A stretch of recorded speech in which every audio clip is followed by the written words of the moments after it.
So hello friends, welcome back to my channel. तो आज हम देखने वाले हैं सीटेट पेपर फर्स्ट, जो कि 2012 में आया हुआ पेपर है, उसके सारे मैथ के क्वेश्चंस को। तो ये पेपर फर्स्ट है जो कि प्राइमरी टीचर के लिए होता है। तो चलिए शुरू करते हैं अपना वीडियो। गणित के प्रश्न, तो हम गणित के प्रश्नों को भी एक एक करके देखेंगे। चलिए शुरू करते हैं। हमारा पहला प्रश्न है कि 2424 में 2 के स्थानीय मान को आपको बताना है। तो 2424 में आपको क्या करना है, 2 का स्थानीय मान बताना है। तो इसमें से 2 का स्थानीय मान आपको क्या हो जाएगा, बताइएगा कि 4 होगा, 220 होगा, या 2002 या 2000। यहाँ पे क्या करना है कि आपको स्थानीय मानों का योगफल बताना है। तो 2 कितनी जगह पर आ रहा है, एक तो ये 2 आ रहा है, एक और आ रहा है। तो पहला जो 2 है उसका स्थानीय मान हो जाएगा 2000, और दूसरा जो 2 है उसका हो जाएगा 20। तो जब दोनों का योग करेंगे तो हो जाएंगे हमारे 2020, जो ऑप्शन 4 है हमारा सही उत्तर हो जाएगा। अगला प्रश्न देख लेते हैं। अगला है कि 12 और 16 का न्यूनतम सार गुणज और 10 और 15 का न्यूनतम सार गुणज बराबर हैं। तो इन दोनों के, इसका न्यूनतम सार गुणज और इन दोनों का सार गुणज, इन दोनों का गुणा जो है वो किसके बराबर होगा, ये आपको बताना है। तो किसके बराबर हो जाएगा, इस प्रश्न में हम क्या करेंगे कि पहले 12 और 16 का निकालेंगे एलसीएम, और फिर 10 और 15 का एलसीएम निकालेंगे, और फिर उन दोनों का क्या कर देंगे, आपस में गुणा कर देंगे। तो 12-16 का आ जाएगा आपका 48, और 10 और 15 का आपका आ जाएगा 30। ठीक है ना। तो दोनों को जब आपस में करेंगे मल्टीप्लाई, तो आपका उत्तर आ जाएगा 1440, जो कि है ऑप्शन नंबर 3। अगला प्रश्न देख लेते हैं। गुणनफल 140 गुणा 101 में क्या जोड़ा जाए जिससे कि ये इतना प्राप्त हो जाए। तो इसमें क्या जोड़ा जाए जो इतना प्राप्त हो जाए। तो चलिए देखते हैं इस प्रश्न को। इसको कैसे करेंगे, सबसे पहले तो हम इन दोनों का गुणनफल निकाल लेंगे, ठीक है ना। और फिर उसको क्या है कि इन दोनों के गुणनफल को जब निकाल लेंगे उसको इसमें से घटाएंगे। इन दोनों का पहले गुणनफल करेंगे, और जो भी संख्या आएगी उसको इस ये 14,414 में से क्या करेंगे, माइनस कर देंगे। तो जब माइनस करेंगे तब जो हम निकल कर आएगा वही हो जाएगा हमारा सही उत्तर। तो वो जो है वो है 274, ऑप्शन नंबर 2 हमारा सही उत्तर है। संख्या 100 के सभी गुणनखंडों का योगफल, 100 के सभी गुणनखंडों का योगफल क्या होता है, ये आपको प्रश्न जो है बिल्कुल रट लेना है, क्योंकि ये बहुत बार पूछा जाता है। आपको 100 के बार बार गुणनखंड करने या उनका योगफल निकालने की जरूरत नहीं है। 100 के सभी गुणनखंडों का योगफल वो जो होता है वो होता है 217। ये आपको बिल्कुल रट लेना है। 100 के गुणनफल आपको एक एक करके निकालने हैं, जैसे 1, 2, 4 से भी कटेगा, 5 से कटेगा, 10 से कटेगा, इस तरीके से आपको दिखते जाना है, और फिर उन सबको जोड़कर आप जब देखेंगे तो आएगा 217। अगला प्रश्न देख लेते हैं। किसी दिन 6:14 यानी कि जब सुबह के 6:14 AM से 8:02 PM तक घंटों तथा मिनटों की संख्या है। तो ये आप अपने जोड़ लीजिएगा, 6:14 AM से 8:02 PM तक, यानी कि जो सुबह के 6 बज रहे हैं उससे शाम के 8 बजे तक, 8:02 तक का आपको समय जोड़ना है। तो ये जो पूरा समय है ये आपका हो जाएगा ऑप्शन नंबर 3, आपका इसका सही उत्तर हो जाएगा 13 घंटे और 48 मिनट। ये आप लोग अपने आप से जोड़ के देखिएगा। 2/3 में कितने 1/6 हैं। तो अब ये कैसे करते हैं कि 2/3 अगर एक संख्या दे दी और उसमें कितने 1/6 हैं ये आपको बताना है, तो आप कैसे बताएंगे।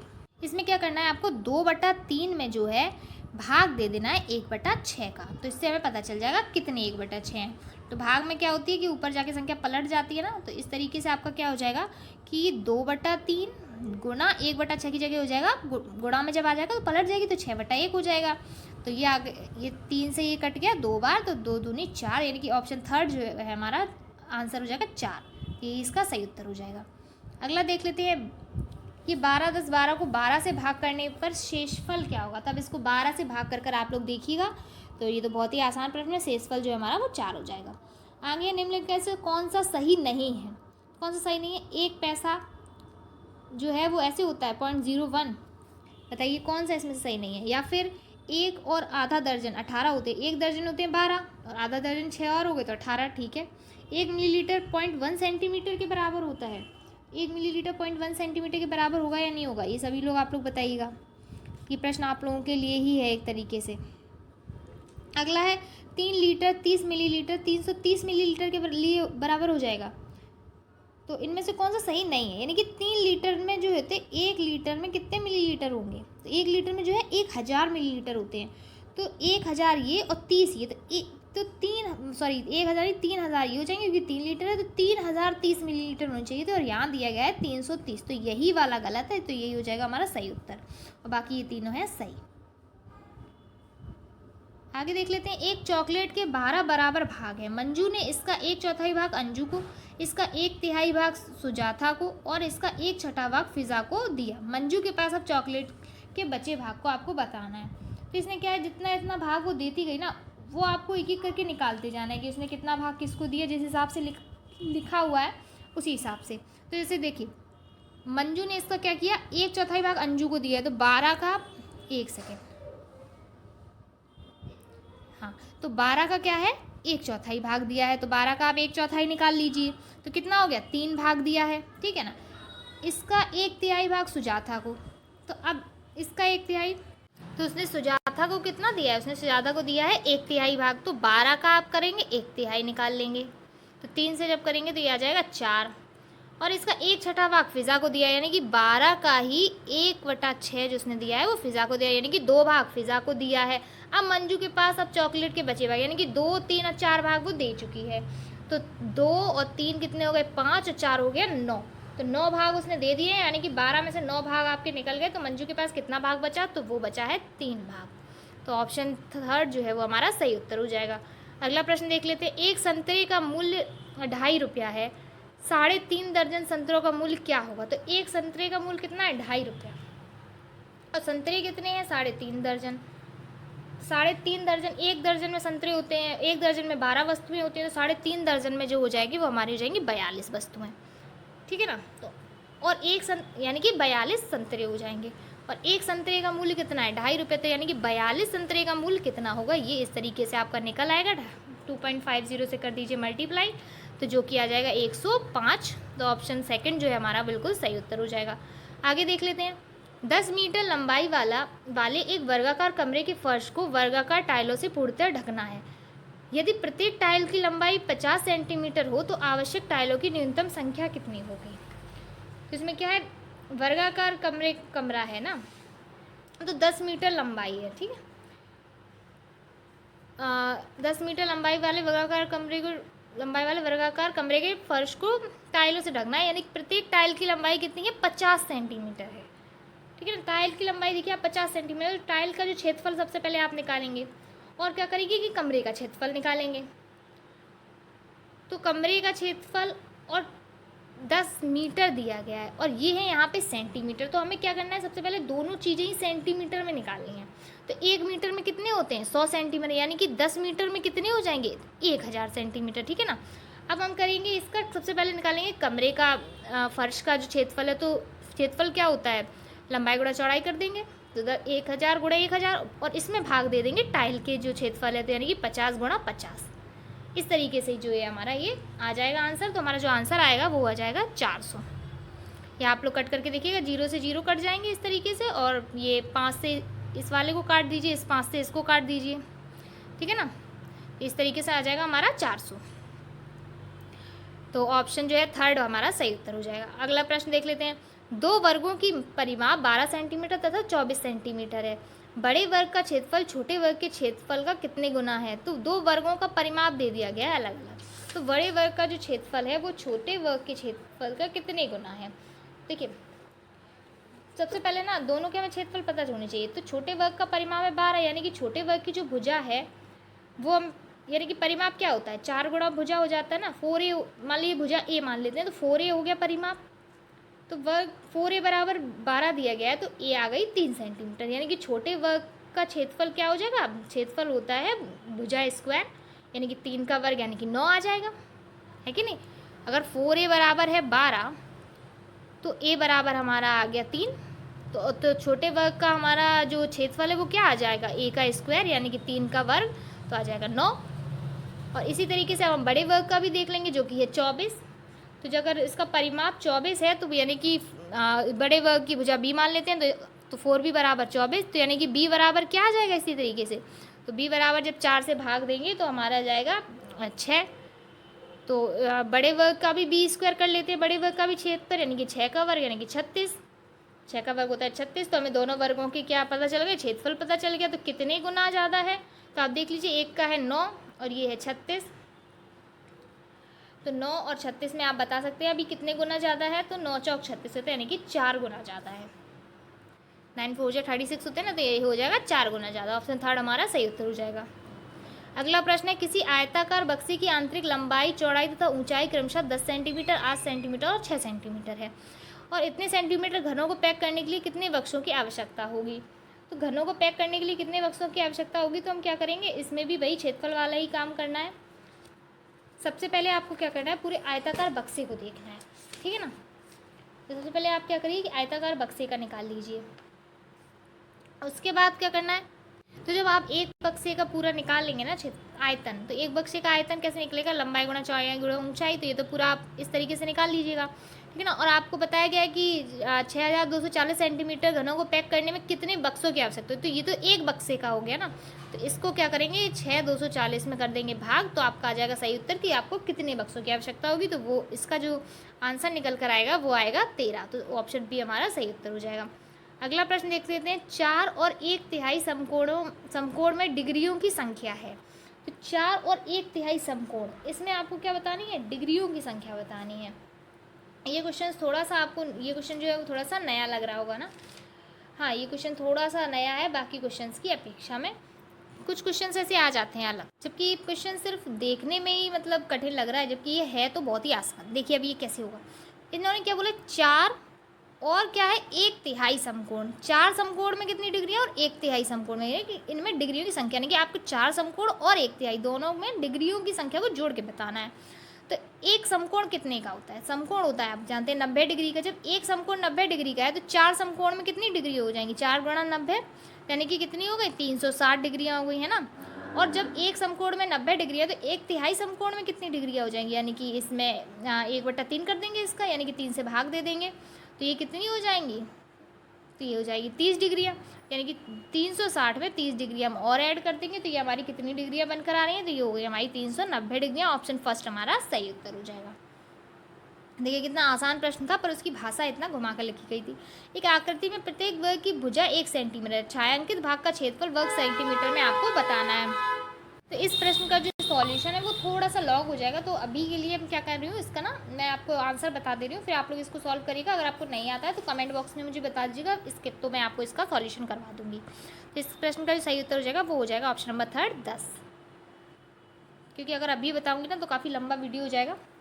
चलिए अगला प्रश्न देख लेते हैं। अगला प्रश्न, शैलजा विभिन्न तरीकों से संख्या को व्यक्त कर सकती है। उदाहरण के लिए 4 को वो 2+2 अथवा 4 को 1+3 आदि। वह संख्या को किस विकासात्मक अवस्था पर है, तो वो किस विकासात्मक अवस्था पे है, वो क्या कर पा रही है, किस विकासात्मक अवस्था पर है, वो है संक्रिया अवस्था पर, क्योंकि वो संक्रियाओं को समझ रही है ना, संक्रिया अवस्था पर है वो। आगे देख लेते हैं, कक्षा 3 का बच्चा।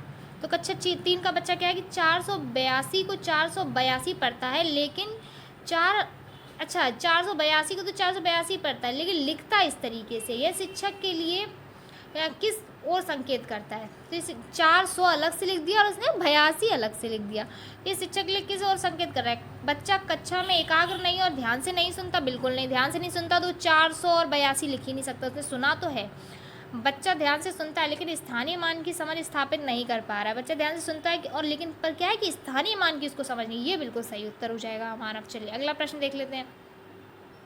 अगला प्रश्न है, कक्षा 3 के 2 अंकीय संख्याओं के व्यवकलन के प्रस्तुत करने के लिए शिक्षक निम्नलिखित चरणों का अनुगमन करता है। चरण 1 है स्थानीय मान अवस्था की समझ के साथ 2 अंकीय संख्याओं को पुनरावृत्ति करना। चरण 2 है यह प्रदर्शित करने के लिए कि छोटी संख्या को बड़ी संख्या से घटाया जा सकता है, टैली चिन्ह का प्रयोग। चरण 3 है स्थानीय मान के प्रत्येक कॉलम के अंतर्गत संख्याओं के व्यवकलन का अनुप्रयोग करना।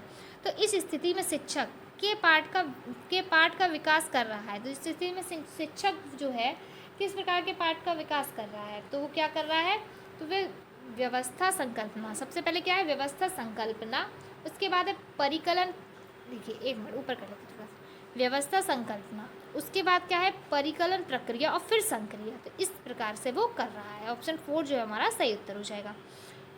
किन 2 संख्याओं को गुणा करने पर 24 गुणनफल प्राप्त होगा।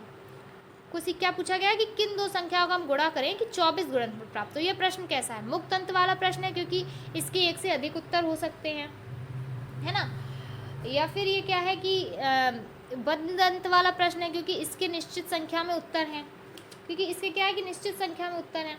मुक्त और बच्चे को सामान्य समस्या समाधान रणनीतियों को सुझाता है ताकि वे सही उत्तर दे सके। अधिसंज्ञानात्मक रूप से चिंतन करने में बच्चों की सहायता करे। तो ऐसा इसमें कुछ चिंतन वाला प्रश्न तो ये नहीं है, ये क्या है, एक मुक्त अंत वाला प्रश्न है जिसके क्या एक से ज़्यादा उत्तर हो सकते हैं। ऐसा नहीं है इसका सिर्फ एक ही उत्तर है, क्योंकि 24 को और कई तरीके से लाया जा सकता है ना, 2-3 तरीके से। अगर 24 आ रहा है तो वो क्या है, एक से अधिक तरह से प्रश्न उत्तर आ रहा है तो वो मुक्त अंत वाला प्रश्न हो रहा है। इसका सिर्फ एक ही उत्तर वो हो जाता है बद्ध अंत वाला प्रश्न। अगला देख लेते हैं। अगला प्रश्न है हमारा, कक्षा 5 के विद्यार्थी समस्या 1/2 भाग 1/3 को सही तरीके से हल कर सकते हैं, लेकिन वे इस समस्या का हल नहीं निकाल सकते कि आधे केक में कितने 1/3 केक के टुकड़े हैं, जबकि चीज़ वही है, वहाँ पे भी 1/2 में 1/3 से भाग देना है, लेकिन अगर कहा जाए आधे केक में कितने 1/3 केक के टुकड़े हैं, तो यहाँ पे बच्चे नहीं कर पा रहे हैं। तो इसका क्या कारण हो सकता है? तो इसका क्या कारण हो सकता है? इसका कारण हो सकता है कि भिन्नों पर संक्रियाएं बिना संदर्भीकरण और भाषा सहायता पढ़ाई। तो भिन्नों की जो संक्रिया उनको संदर्भीकरण और भाषा की सहायता से नहीं पढ़ाई गई, बस इस तरीके से डायरेक्ट पढ़ा दिया गया, इसलिए जब भाषा लिख कर आती है तो वो नहीं कर पा रहे हैं। तो ऑप्शन 3 जो है हमारा इसका सही उत्तर हो जाएगा। अगला देख लेते हैं। हामिदा अपने विद्यार्थियों की गणितीय योग्यताओं को संबद्ध करने के लिए उन्हें सदा संख्या प्रतिरूपों का अवलोकन करने और परिकल्पना बनाने देती है। यह बोर्ड पर निम्नलिखित समस्याएं लिखती है और विद्यार्थियों से कहती है कि वे इसका उत्तर लिखें। वह प्रश्नों के सेट के माध्यम से यह चाहती है कि विद्यार्थी अवलोकन कर सके कि, अब इस तरीके से बहुत सारे प्रश्न लिख दिए है ना, सेट पूरा बना के लिख देना, 21 फिर 1 पॉइंट आगे बढ़ाया, फिर 2 अंक, फिर 3 अंक के बाद पॉइंट लगाया। अब वो क्या चाह रही है कि विद्यार्थी क्या अवलोकन कर सकें।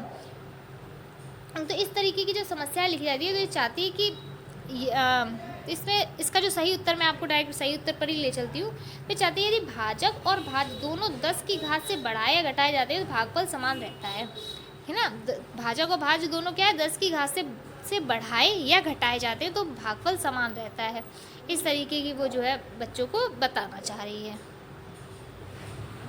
अगला देख लेते हैं। अगला है, पियाजे का विश्वास था कि सामाजिक अनुदेशन से सीखना होता है और गणित का एक शिक्षक पियाजे के सिद्धांत में विश्वास करते हुए, अगर कोई पियाजे के सिद्धांत में से विश्वास कर रहा है गणित का शिक्षक, तो वो क्या करेगा, कक्षा में बहुत सारे हस्त परिचालकों और प्रयोगशाला गतिविधियों का प्रयोग करेगा, है ना। अगला देख लेते हैं। सामूहिक परियोजना और सामूहिक परिचर्चा का प्रयोग करेगा, या फिर विभेदित अनुदेशन का प्रयोग करेगा, या चौक और टॉक पद्धति का प्रयोग करेगा। कि चौक और टॉक पद्धति का प्रयोग करेगा, ये तो बिल्कुल भी नहीं करेगा, है ना। तो इस प्रश्न का सही वो है सामूहिक परियोजना और सामूहिक परिचय। क्योंकि पियाजे क्या है, सामाजिक अनुदेशन को ही तो सीखना बता रहे हैं। तो सामूहिक परियोजना और सामूहिक समाज पूरा सामूहिक रूप से वो इकट्ठा होकर अपने आप जब करते हैं, तो ये ऑप्शन सेकंड इसका सही उत्तर हो जाएगा। प्रदीप को एक टूटा हुआ रूलर दिखाया दिया जाता है और पूछा जाता है कि रूलर में 5 सेंटीमीटर कहाँ है। यह रूलर उठाता है और रूलर पर 5 सेंटीमीटर निशान को चिन्हित कर देता है, जबकि टूटा हुआ है वो 1 सेंटीमीटर से शुरू ही नहीं है, तो आप 5 सेंटीमीटर जहाँ लिखा है वहाँ पर वो 5 सेंटीमीटर हुआ ही नहीं। 1 मिनट, थोड़ा सा ही ऊपर चला गया, चलते। हाँ, तो जहाँ पे 5 सेंटीमीटर हुआ है वहाँ पे वो 5 सेंटीमीटर है नहीं, क्योंकि रूलर क्या है, टूटा हुआ है।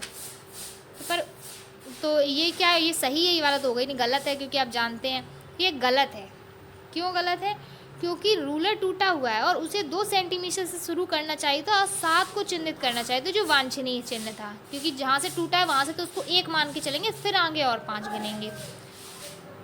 अगला प्रश्न देख लेते हैं। अगला प्रश्न है, उमा सम और विषम संख्याओं की संकल्पना को समझ नहीं पा रही है। उसकी संकल्पना को सुधारने के लिए शिक्षिका ने विभिन्न रंग वाले कुछ 20 संकट लिए और उससे उनके जोड़े बनाने के लिए कहा।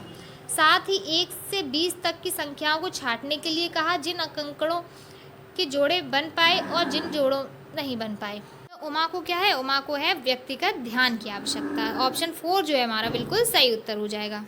चलिए अगला प्रश्न देख लेते हैं। अगला प्रश्न है, कक्षा 4 में बिंदु और रेखा को एक ज्यामितीय पाठ के लिए आकलन निर्देश होंगे। तो कक्षा 4 में ज्यामितीय पाठ के लिए तो क्या आकलन निर्देश होंगे? तो रेखा और रेखाखंड में अंतर कर सकता है, बिंदु चिन्हित कर सकता है, दी गई लंबाई के अनुसार परिशुद्ध रूप से क्या है, परिशुद्ध रूप से रेखाखंड खींच सकता है। तो टैक्स का सही उत्तर बता देती हूँ। कक्षा 4 में जब बिंदु और रेखा है तो ज्यामितीय पाठ में उनका क्या होगा, रेखा किरण और रेखाखंड में अंतर कर सकते हैं और उन्हें परिभाषित कर सकते हैं। ठीक है ना, 4 का बच्चा तो इतना कर सकता है, कक्षा 4 का बच्चा। आगे देख लेते हैं। कक्षा में शिक्षिका विद्यार्थियों को विभिन्न प्रकार से चतुर्भुज को परिभाषित करने के लिए कहती है, जैसे भुजाओं का प्रयोग, कोणों का प्रयोग, विकर्णों का प्रयोग आदि। तो शिक्षिका का उद्देश्य क्या है? तो शिक्षिका का जो उद्देश्य है वो हो जाएगा विभिन्न परिप्रेक्ष्य में चतुर्भुज को समझने में विद्यार्थियों की सहायता करना, कि वो क्या है कि अलग अलग परिप्रेक्ष्य में भी समझ सके। तो ऑप्शन सेकंड जो है वो इसका बिल्कुल सही उत्तर है।